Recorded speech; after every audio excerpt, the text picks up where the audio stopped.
Perdamaian tersebut tidak menghilangkan pidana bagi terdakwa yang telah melakukan tindak pidana berat.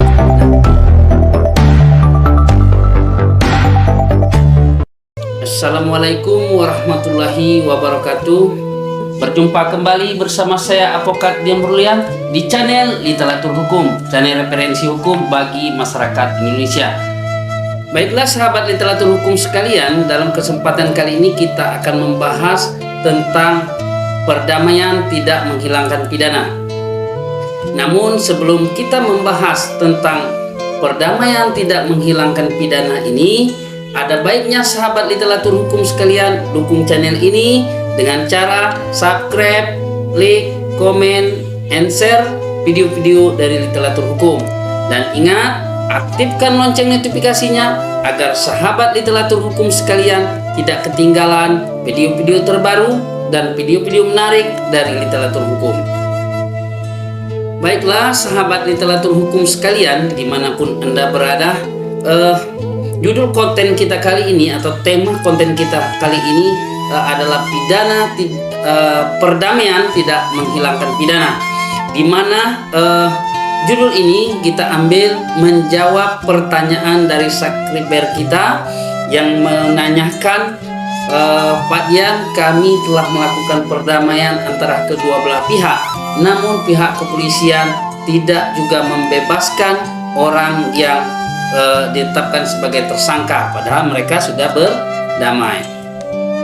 Nah, sahabat literatur hukum sekalian, sesuai dengan judul kita tadi, bahwa perdamaian tersebut tidak menghilangkan pidana.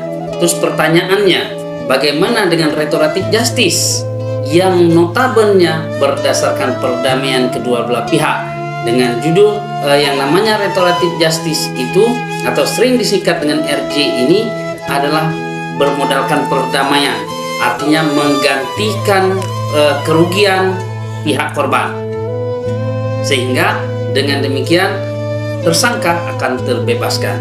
Nah, di sini ada tanda kutip, sahabat literatur hukum sekalian, karena yang namanya restoratif justice ini untuk tindak pidana tertentu, pada umumnya tindak pidana ringan atau sering disebut dengan piring. Nah, kalau untuk pidana-pidana yang berat, walaupun kita melakukan perdamaian, namun polisi tidak akan membebaskan atau melepaskan tersangka, karena untuk melindungi tersangka itu sendiri.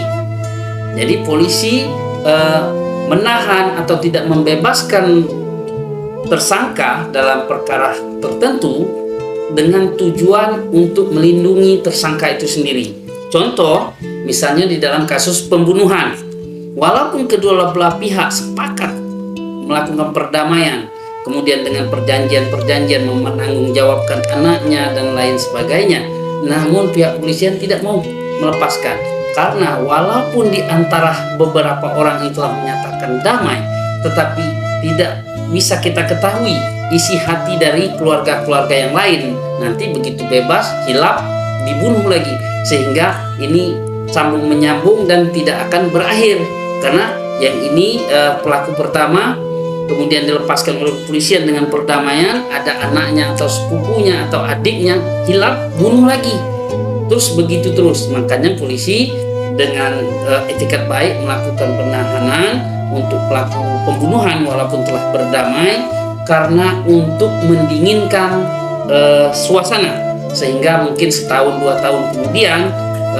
dibebaskan tersangka ini atau terdakwa ini setelah menjalani hukuman, otomatis emosi keluarga korban sudah reda. Nah, bagaimana dengan surat perdamaiannya dan apa arti perdamaian yang dilakukan oleh kedua belah pihak? Nah, ini sangat berarti, karena surat perdamaian tersebut dan cerita perdamaian tersebut akan dilampirkan dalam berkas perkara menjadi pertimbangan majelis hakim di pengadilan maupun jaksa penuntut umum untuk menuntut yang seringan-ringannya, dan nanti pengadilan juga akan memutus yang seadil-adilnya. Jadi besar sekali fungsi dan peran perdamaian ini, namun dalam perkara tertentu ini tidak bisa membuat terdakwa atau tersangka bebas. Nah, selain dari pembunuhan tadi, juga misalnya pemerkosaan.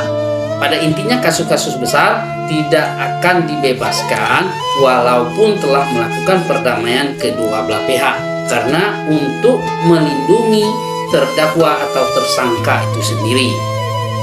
Nah, kemudian setelah kita melakukan perdamaian, apa yang membuat nilai poin kita ya bagi terdakwa atau tersangka tadi sudah kita jelaskan, bahwa akan dimasukkan di dalam berkas perkara yang menjadi pertimbangan hakim dan jaksa penuntut umum di dalam melaksanakan keputusan atau mengambil keputusan untuk menjatuhkan hukuman bagi tersangka atau terdakwa di pengadilan. Nah, sahabat literatur hukum sekalian, kemudian setelah kita melakukan perdamaian, semua foto, semua surat perdamaian, bahkan saksi-saksi di BAP kedua belah pihak menyatakan keterangannya di kepolisian bahwa mereka telah melakukan perdamaian. Jadi untuk menjawab pertanyaan dari subscriber kita tadi, kenapa kita telah berdamai tetapi polisi masih melakukan penahanan? Karena perdamaian tidak menghilangkan pidana. Jadi dengan berdamai ini tidak menghilangkan pidana, tetapi untuk kasus-kasus tertentu sesuai dengan aturan undang-undang maka bisa dibebaskan dengan judul restoratif justice, atau pengadilan atau mengadili seseorang dengan mengembalikan kerugian korban. Jadi perdamaian itu pada intinya untuk membebaskan terdakwa atau tersangka ini adalah restoratif justice untuk kasus-kasus tertentu. Nah, misalnya yang sering terjadi restoratif justice ini kasus pencemaran nama baik melalui ITE, ataupun pencemaran baik di muka umum, percetakan, berkelahi ya, katakanlah 351, 352 misalnya yang ringan-ringan, maka polisi bisa melakukan restoratif justice. Nah, kalau nanti misalnya kita sudah berupaya untuk melakukan restoratif justice tapi pihak kepolisian mempunyai etika untuk melanjutkan perkaranya, sebelum perkara ini P21, keluarga korban atau keluarga tersangka bersama-sama mendatangi kejaksaan supaya restoratif justice-nya dilakukan di kejaksaan. Jadi itulah sahabat literatur hukum sekalian, saya request kembali ya, review kembali tadi bahwa pidana tersebut, perdamaian tersebut tidak menghilangkan pidana bagi terdakwa yang telah melakukan pelanggaran atau tindak pidana berat.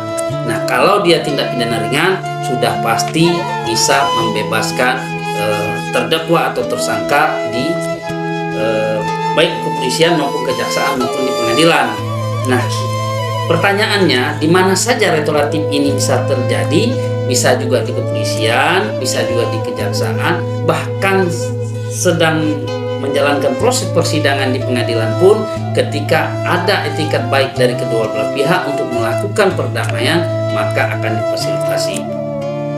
Jadi sahabat literatur hukum sekalian, itulah yang dapat saya sampaikan. Apabila ada pertanyaan-pertanyaan atau saran dan pendapat, silakan tulis di kolom komentar. Insya Allah pasti akan saya jawab. Kalau ada saran dan pendapat yang bersifat membangun, silahkan juga ditulis di kolom komentar. Insya Allah akan saya ikuti. Bagi senior-senior saya juga yang menonton video saya ini, silahkan melakukan koreksi dan nanti juga dituliskan di kolom komentar, akan kita pertimbangkan dan akan kita perbaiki ke depannya. Akhir kata, wassalamualaikum warahmatullahi wabarakatuh.